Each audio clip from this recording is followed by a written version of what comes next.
안녕하세요. 오늘은 현재 6월 12일인데 지금 시점에서는 어떤 상품을 소싱하는 게 좋을지 한번 얘기를 해보려고 합니다. 이번 주부터 계속 더워지기 시작하죠. 곧 있으면 7월달, 8월달이라고 해서 여름 상품 소싱을 생각하시는 분들이 계실 수도 있는데 여기 그래프 하나 보겠습니다. 대표적인 여름 상품 중에 하나인 쿨토시의 검색량 그래프인데요. 7월 초부터는 확실히 검색량이 줄어들고 있는 게 보이시나요? 물론 검색량이 완전히 바닥까지 가는 건 9월 초입니다. 그러니까 8월달까지는 어느 정도 수요가 있다는 뜻인데 우리가 상품의 검색량을 보고 시즌 상품을 언제 준비를 해야 되는지 생각들을 하시잖아요. 그런데 시즌 상품을 1년, 2년 이렇게 여러 해 동안 팔아보지 않은 셀러들이 가장 흔하게 하는 실수가 이렇게 검색량이 떨어지는 시기에도 물건이 계속 잘 팔릴 줄 알고 재고를 계속해서 추가적으로 수입을 하는 경우가 많아요. 물론 7월달, 8월달에도 상품이 안 팔리는 건 아닙니다. 근데 이런 시기에는 위너 테이크 올이라고 상위 상품들이 웬만한 수요를 다 가져간다고 보시면 돼요. 근데 초보 셀러들이 상품을 잘 팔기 시작하면 재고 품절을 막기 위해서 그리고 검색량 그래프를 봐도 어느 정도 검색량이 유지되고 있으니까 이 조그만한 수요를 먹겠다고 무리하게 재고를 추가로 수입하는 경우가 많거든요. 이 시기에는 평소처럼 광고나 마케팅을 해도 그 효율이 굉장히 많이 떨어지는 시기라고 보시면 됩니다. 5월달, 6월달에 벌어놓은 수익을 이때 까먹을 수가 있어요.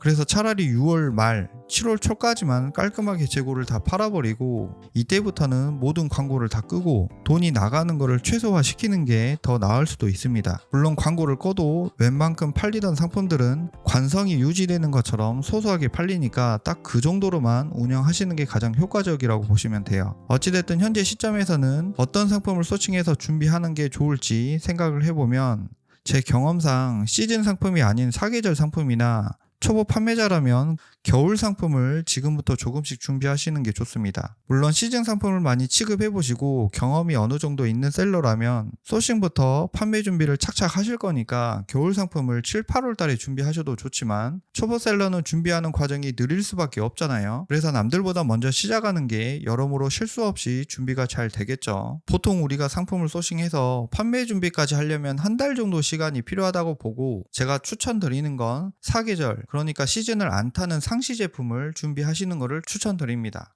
겨울 상품들의 판매가 한 10월 말부터 된다고 보면 그때까지 우리는 또 먹거리를 찾아야 되니까 이때 시즌 상품의 비수기 시기에 사계절 상품을 준비하는 겁니다. 1년 내내 계속해서 수요가 많은 상품들을 한번 찾는 거를 한번 보여드릴게요. 아이템 스카우트 들어왔고요. 하는 방법은 간단합니다. 여기 아이템 발굴 클릭하시고 여기 1차 카테고리를 선택하시면 되는데 제가 요새 운동에 관심이 생겨서 스포츠 레저 카테고리를 선택해 볼게요. 그 다음에 저는 보통 3월부터 검색을 하거든요.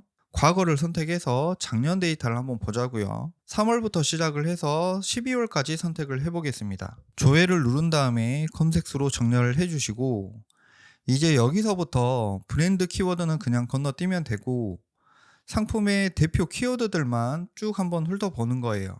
여기 무릎 보호대가 있고요. 바라클라바는 겨울용도 있고 여름용, 쿨링 바라클라바 같은 상품들이 있어서 사계절 상품이라고 보기에는 힘들고 그리고 폼롤러도 있고 폼롤러는 부피가 크다 보니까 수입 비용이 많이 나갈 것 같기도 하고요. 여기에 손목 보호대도 있습니다. 누가 봐도 계절을 타지 않는 상품들을 보는 겁니다. 요가복도 실내에서 하는 운동이니까 1년 내내 수요가 좀 있겠네요. 쭉 내려보면 보냉백, 등산 스틱도 있고 헬스 스트랩, 발목 보호대, 허리 보호대, 보호대 종류가 많네요. 그만큼 보호대 시장이 크다는 뜻이겠죠. 그리고 수영 가방, 등산 가방도 있습니다. 가방 종류도 정말 다양한 편인데 그냥 우리가 일상생활에서 사용하는 패션 아이템으로서의 가방이 아니라 이렇게 특정 목적, 사용 용도가 명확한 상품군을 소싱하는 게 좋습니다. 예를 들면 방금 봤던 수영 가방, 등산 가방, 보냉 가방 너무 패션 아이템으로 가버리면 디자인이나 종류가 너무 다양하다 보니까 특정 아이템이 폭발적인 수요를 가져가기는 힘들거든요. 어찌됐든 방금까지 1년 내내 수요가 많은 상품들을 몇 개 찾았죠. 이제는 이렇게 키워드를 수집했다면 쿠팡에서 이런 대표 키워드들로 상품을 검색해보는 거예요. 이제부터 시장 조사를 하는 겁니다. 아까 봤던 키워드 중에 가장 검색량이 좋았던 무릎 보호대 검색해 보겠습니다. 우선 랭킹 순으로 놓고 쭉 한번 훑어볼게요.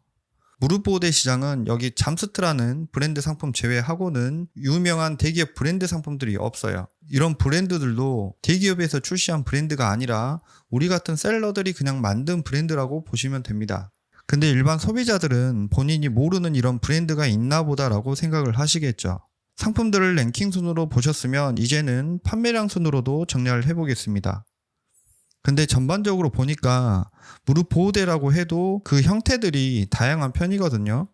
이런 스트랩 타입도 있고 슬리브 타입도 있고요. 이렇게 슬개골만 잡아주는 심플한 모양도 있고 스포츠용이 아니라 일상생활에서도 사용할 수 있는 얇은 무릎 보호대도 있습니다. 이렇게 형태가 다양할 경우에는 분류를 해보는 겁니다. 첫 번째 스트랩 타입, 두 번째 슬리브 타입, 세 번째 슬개골 타입, 네 번째 일상용 타입. 이렇게 구분을 지어놓고 각각의 형태 중에서 어떤 타입의 수요가 가장 많은지, 그리고 어떤 타입이 그나마 가격이 무너져 있지 않고 들어갈 만한 가격대인지, 먼저 스트랩 타입부터 1페이지 내에 몇 개가 있는지 세어볼게요. 판매량 순으로 정렬을 했을 때는 광고 상품이 안 보이니까 보이는 대로 카운팅을 해보겠습니다. 스트랩 타입은 12개, 슬리브 타입도 12개, 슬개골 타입은 8개, 일상용 타입은 2개. 이렇게 놓고 보면 일상용으로 얇고 압박이 상대적으로 약한 타입의 무릎 보호대가 가장 판매량이 좋고 스트랩 타입과 슬리브 타입이 각각 12개씩 가장 많죠.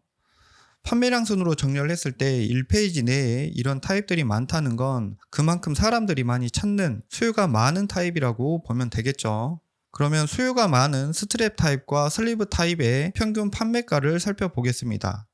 정확하게 하려면 각각 수량에 맞춰서 엑셀로 입력해서 평균값을 내면 되는데 시간 관계상 대충 눈으로만 봐도 스트랩 타입이 조금 더 비싼 편이고 슬리브 타입은 그냥 통짜니까 더 저렴한 것 같아요. 여기 보시면 2개에 8,000원대도 있고 6,000원대도 있죠. 그렇다면 여러분들은 어떤 타입의 무릎 보호대를 판매하실 것 같으세요? 슬리브 타입으로 선정해서 이렇게 저렴한 상품들보다 더 탄력성도 좋고 피부에 닿았을 때 더 부드러운 소재로 만들어서 이 상품들보다 더 비싸게 팔아도 될까요? 아니면 스트랩 타입으로 선정을 한 다음에 기능적인 걸 더 부각시켜서 경쟁력 있는 가격으로 파는 게 좋을까요? 제 생각은 후자입니다. 결론만 먼저 말씀드리자면 판매가를 경쟁 상품들보다 더 비싸게 책정을 할 거라면 썸네일, 그러니까 대표 이미지에 경쟁 상품들보다 더 좋은 장점들이 표현이 가능해야 돼요. 그런데 슬리브 타입은 그냥 단순하게 통짜 형태라서 기능적으로 뭔가가 더 우수한 점이 사진으로 표현이 어렵고 만져보거나 착용을 해봐야지만 알 수 있는 거고, 스트랩 타입 같은 경우는 스트랩 방식이나 스트랩의 크기, 형태 자체가 상대적으로 더 다양하기 때문에 기능적으로 더 우수한 점이 사진으로 어느 정도 표현이 가능하거든요. 이러한 점들을 종합적으로 봤을 때 이런 스트랩 방식의 무릎 보호대를 들어가는 게 더 가능성이 있다고 판단할 수 있습니다. 이게 짧은 시간 동안 바로 분석을 한 거라서 실제로 무릎 보호대 시장을 들어갈 거라면 좀 더 디테일하게 경쟁 상품 분석과 시장 조사가 필요하고요. 이런 방식으로 시장 분석을 해서 상품을 찾고 소싱을 해야 된다는 것을 보여드리고 있는 겁니다. 무릎 보호대뿐만 아니라 아까 찾았던 다른 키워드들도 이런 식으로 쿠팡에서 상품들이 어떤 형태, 디자인, 가격대로 판매가 되고 있는지 분석을 하셔야 1년 365일 잘 팔 수 있는 효자 상품을 만드는 겁니다. 오늘 저희가 찾아봤던 사계절 상품, 상시 제품은 시즌 상품처럼 특정 시기에 폭발적인 수요가 발생하는 상품들이 아니다 보니까 조금은 길게 긴 호흡으로 상품을 키워줘야 됩니다. 네, 오늘은 여름 시즌 상품, 겨울 시즌 상품들의 수요가 비계되는 시기에 어떤 상품들을 소싱을 하고 어떻게 키워드를 찾고 쿠팡에서 시장 조사를 하는지 짤막하게 보여드렸고요. 여러분들도 꼭 한번 따라 해보시고 좋은 상품 소싱하기를 기원하겠습니다. 오늘은 여기까지고요. 다음에도 좋은 영상으로 찾아뵙겠습니다. 감사합니다.